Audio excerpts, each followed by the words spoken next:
understanding the emotions involved in our dog's learning is probably one of the most important things that we need to learn as a handler.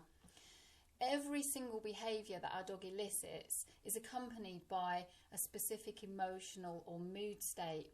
And it's really important to consider not only which emotion we're talking about, but also the level of arousal. And failing to consider that can lead to some significant problems, and I'm really keen for you to avoid those. Let's start by having a look at the seeking system. This is where the dog is motivated to do something because they either need something or they want something. And a successful outcome contributes to their well-being, it builds their confidence, their optimism, and their willingness to work for us, which is why we want to structure our training into short, sort of bite-sized sessions, break complicated skills down into small links in the chain, and then put that together so that we can aid our dog's success all the way through. But what happens when the dog is unsuccessful? Well, every dog has a different capacity to cope with failure. Some dogs can cope with a fair amount of frustration before they start to get shut down or frustrated, and others will be very sensitive and get quite depressed, start to shut down really early, or even that frustration could lead to anger or even escalate into rage. Obviously, a certain amount of stress, a certain amount of arousal can be helpful when we're training, but too much can really inhibit our learning and also have a long-term physiological impact.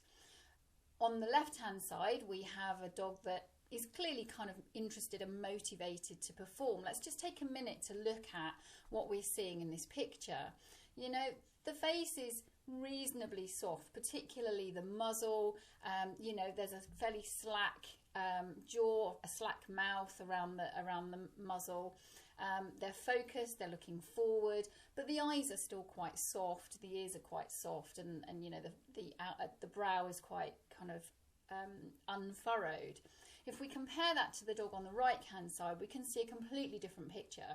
You know, there's a huge amount of arousal going on here. You can see the tension in those rippling muscles. You know, you can almost kind of feel the dog quivering. The tongue's hanging out the side, you know, he's lost control of his tongue. The mouth is pulled back and upwards, which is an indication of stress and panting, and you can imagine the whining, the vocalization going on as well. We can imagine that that dog isn't really able to think clearly and probably isn't going to be very interested in being distracted with treats either. So on the left, we've got a healthy situation where the dog is likely to be able to perform.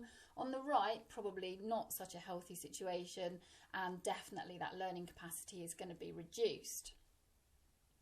So now let's have a look at different types of emotional responses. We'll start by having a look at the fear system, and we're probably all familiar with what we tend to call the 5 Fs. So let's just have a quick look at those. And they are in a kind of a sliding scale of escalation. So the first one we've got is, you know, fiddle about, faff, flirt, you know, the typical kind of messing about and offloading of any tension. So here we've got a dog offering a play bow. Labbies tend to kind of tuck their tail under and dash about all over the place. Alternatively, a dog might offer some submissive sort of appeasement behaviour, which is still kind of classified in this, you know, fiddle about F of this scale. Another one is flock. You know, you can see this dog here leaning against the handler because they're feeling a little bit threatened by the hand coming in, and, you know, being clingy, jumping up at the handler and kind of saying, you know, save me, mum or dad, is another response within the fear system. Freeze. Really important thing about freeze is it can be really quick. So it's important to kind of recognise that kind of moment of tense stillness before something kicks off. So, you know, very often if a dog is feeling threatened, you know, you will just see that momentary freeze, and that could be perhaps if they see a person or an animal that they're not comfortable with, could be a vehicle. Sometimes it could be, you know, having an unwanted hug, you know, especially from maybe children. So it's really important for parents to kind of recognise that brief freeze moment. And remember, this is an escalating scale. So the last one sorry, the next one is flight, which is obviously running away, very useful fear response. But this is where we can have dogs literally taking off across fields, and, you know, in the cases of thunder or lightning or fireworks, you know, they can really be kind of gone and causing a major problem. And then lastly, we have fight. And we have to bear in mind that if a dog is unable to deal with a situation at the lower levels, they have no choice but to either completely shut down or to go into fight mode, which is something that we don't want. So we really want to allow dogs to exhibit, you know, successful behaviours at the lower levels. And obviously the lowest levels of fight might be, you know, a grumble, it might be baring their teeth a little bit. And if we kind of inhibit or punish those early signs, then we're going to be left with a dog that isn't able to signal their discomfort, and they're going to literally have to go into fight mode to defend themselves, because that's what they feel they need to do. We can also get a whole range of other unwanted displacement behaviours. You know, we might think about dogs peeing at class as being, you know, territory marking, or, you know, some other thing, but very often it could be a displacement behaviour for a level of stress that they're feeling, and then it can lead to obviously peeing in the home or other places we don't want them to do that. And obviously here we can see escalation with, you know, a fairly fearful dog on the left leading to a really defensive dog on the right hand side. I think that's one of the saddest things. You know, this dog is chained up, can't exhibit flight behaviour, it's literally got nowhere to go but under this metal box. And, you know, yes, it looks like it's got food and water, but it hasn't got anything else there to kind of displace you know, its emotions onto, and to give it a level of comfort. So really failing to take into account that dog's needs there. Another important consideration is that the reward system and the survival system kind of cancel each other out. So one of the first signs that a dog isn't coping is when they're unable to take treats. And if we can get them to take treats, then that can actually inhibit the fear system. So getting the dog away from the stressor to a space where it's calm enough to start taking treats can actually help the dog to cope as you gradually take them back into an environment that's a little bit more stressful. So a really useful signal there of the level of arousal going on inside. Another emotional system is play. I'm going to go fairly quickly through this. You can freeze it and read it if you need to. But strong links between play and learning, latent learning in REM sleep. And so, you know, another option if a dog is feeling quite stressful is to give them a bit of space, take them away from that stress, or have a little play with them. And that should really help them to, you know, cope with that situation and to actually get some good learning from the situation as well. So we're now going to have a little deeper look at what's going on inside the dog. And without getting too technical about it, there are kind of three areas that we need to be a little bit aware of, so that we can really reframe our thinking from this dog is being naughty to this dog simply isn't coping, and there's a heck of a lot going on deep inside which is contributing to that. So first of all, we've got the nervous system, we've got the hormone system, which is the endocrine system, and we've got the brain. So let's have a real quick look at those. Within the nervous system, we have the sympathetic nervous system, which basically mobilizes resources. And then we've got the parasympathetic nervous system, which calms everything down and enables us to conserve energy when it's safe and quiet and we don't need to take action. So with the autonomic nervous system, the physical signs of the sympathetic nervous system kicking in include, you know, pupil dilation. If you look at this picture of Jet on the right hand side there, you can see, you know, he's got to that stage where his eyes are staring, you know, his mouth is pulled back into that kind of grin that we saw earlier with the Rottweiler. You can see his tongue's hanging out, he's panting. That's because the heart rate is increased. His lungs are dilated, which also contributes to the panting as well. And if we were able to look inside, we would probably see that he's got quite a dry mouth, which is often why stressed dogs need to drink a bit more. So taking them off for a drink can help to alleviate some of that stress. And his blood vessels and adrenaline will all be, kind of pumping around inside his body. In contrast, the parasympathetic nervous system does the opposite. So pupils are, normal sized, able to take treats because the digestive system has kicked back in. They're not panting, they're nice and chilled out and relaxed. And you can really see that in these photos of Jet here on broadly similar equipment, but in a very different environment. Okay, so let's move on to have a look at the brain here. Hopefully you can recognise my sketch as being a brain, and if it's not obvious, the dog is on the left and a human being is on the right hand side. So the forebrain, particularly the cerebral cortex, is the thinking bit. It's where the higher order functions of reasoning and problem solving take place. And the first thing we see about this diagram is that the dog's brain, the cerebral cortex, is much smaller.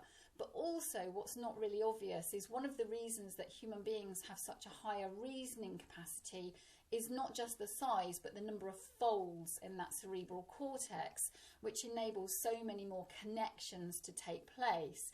So it's not to say that dogs are not capable of thinking and reasoning, but their capacity for that is much less than a human being, and that's a really important consideration. We kind of need to do their thinking for them and help them to succeed, in that way.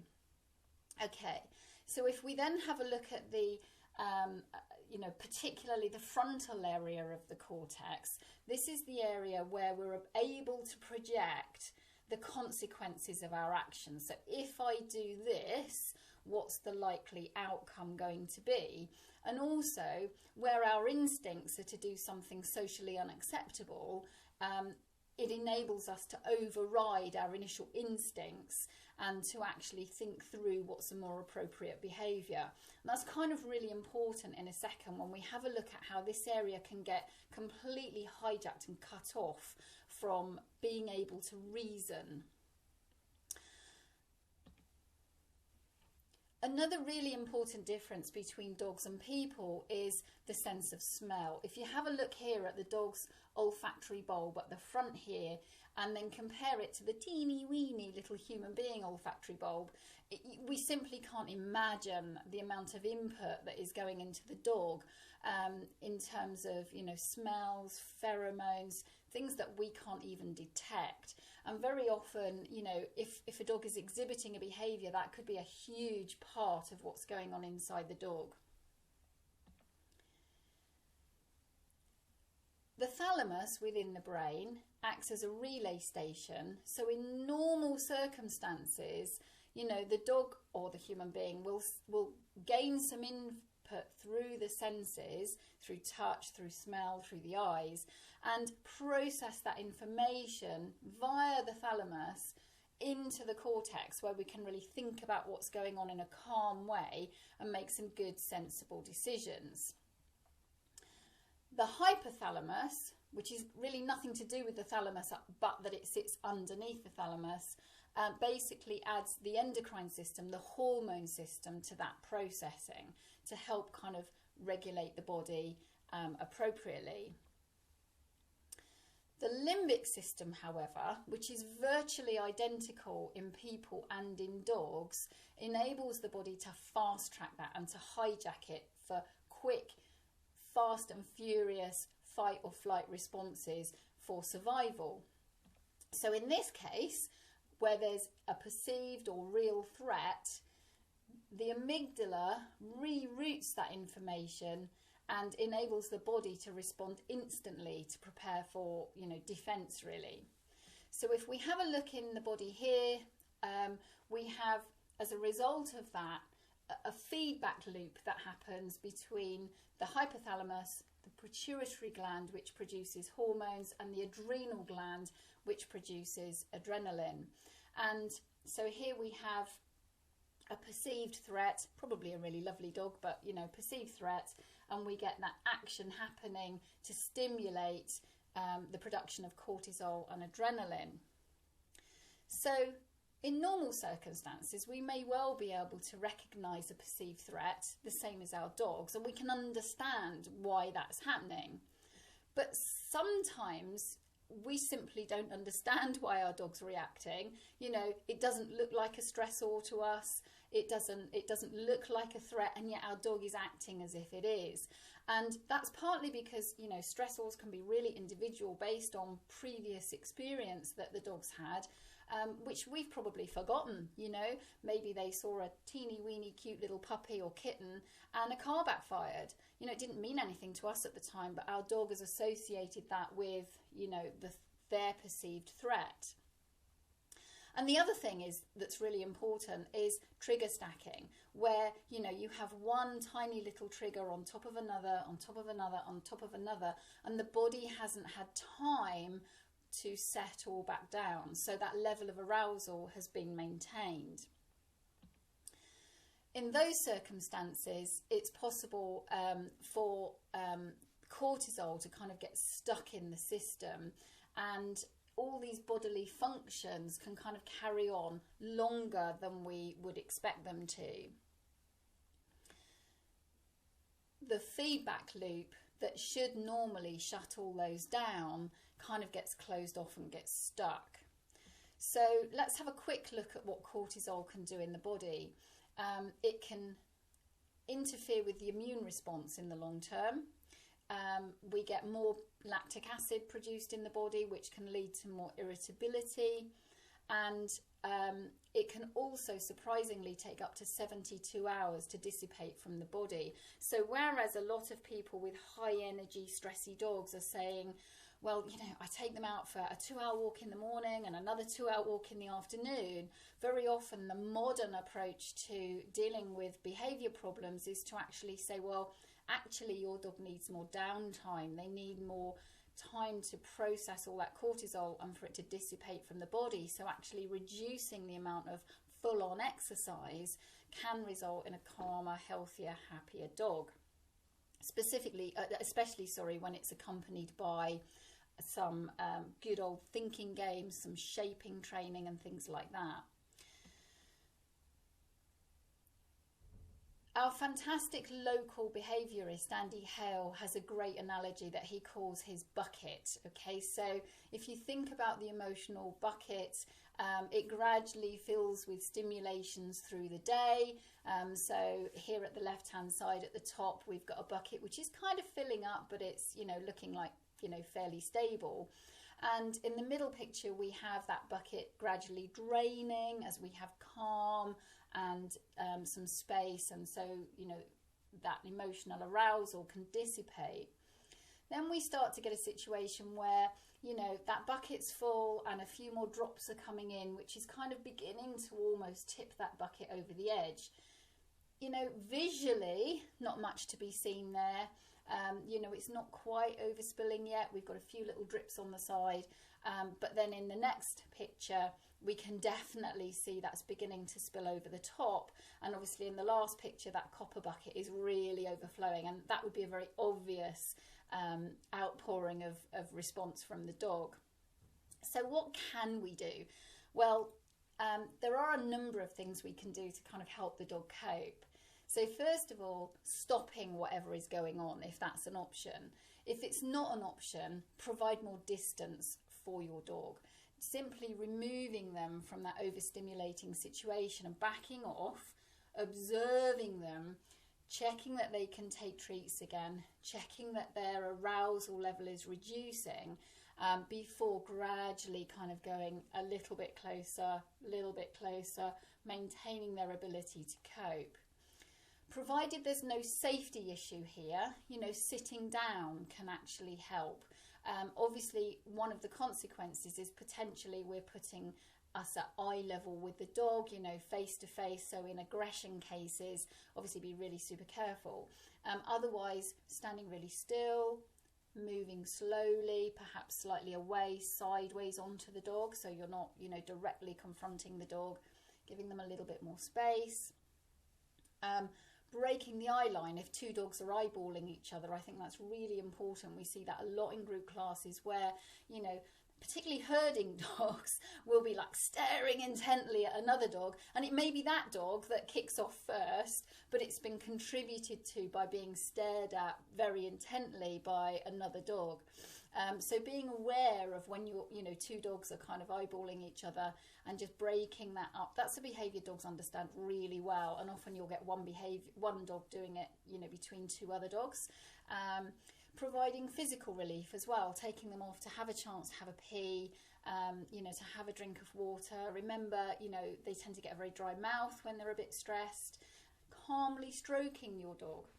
The caveat here is, if that's enjoyed, but I sometimes see people trying to calm their dog but kind of scratching it under the chest or the chin, and I think, calm, long, slow strokes are going to help all that, chemical to kind of dissipate and to kind of calm the dog down. So there's a lot that we can do here to help the dog. Lastly, a slightly longer time out, or even a vacation, i.e. a week away from the major stressors, and those could include children in the house, especially young kids. They tend to be really active, really screamy. Dogs do need to have a safe space to calm down and just kind of relax. They need a lot more relaxation than we typically appreciate. But the core message here is to understand that there's always an underlying emotion underpinning behaviour, to reduce the stress as much as we possibly can. Firstly, recognising the signs of stress in the dog, and secondly, providing relief for that in the best possible way that we can. And in that way, we're going to be the best handlers, the best carers that we can for our dogs, and we're going to give them the best chance of succeeding and for their good training to take root and actually provide, a happy, well-rounded, well-adjusted dog. Okay, I hope you found that whistle stop tour helpful, and do feel free to ask any questions, and I'll do my best to field those and to cover those as much as I can. Thank you.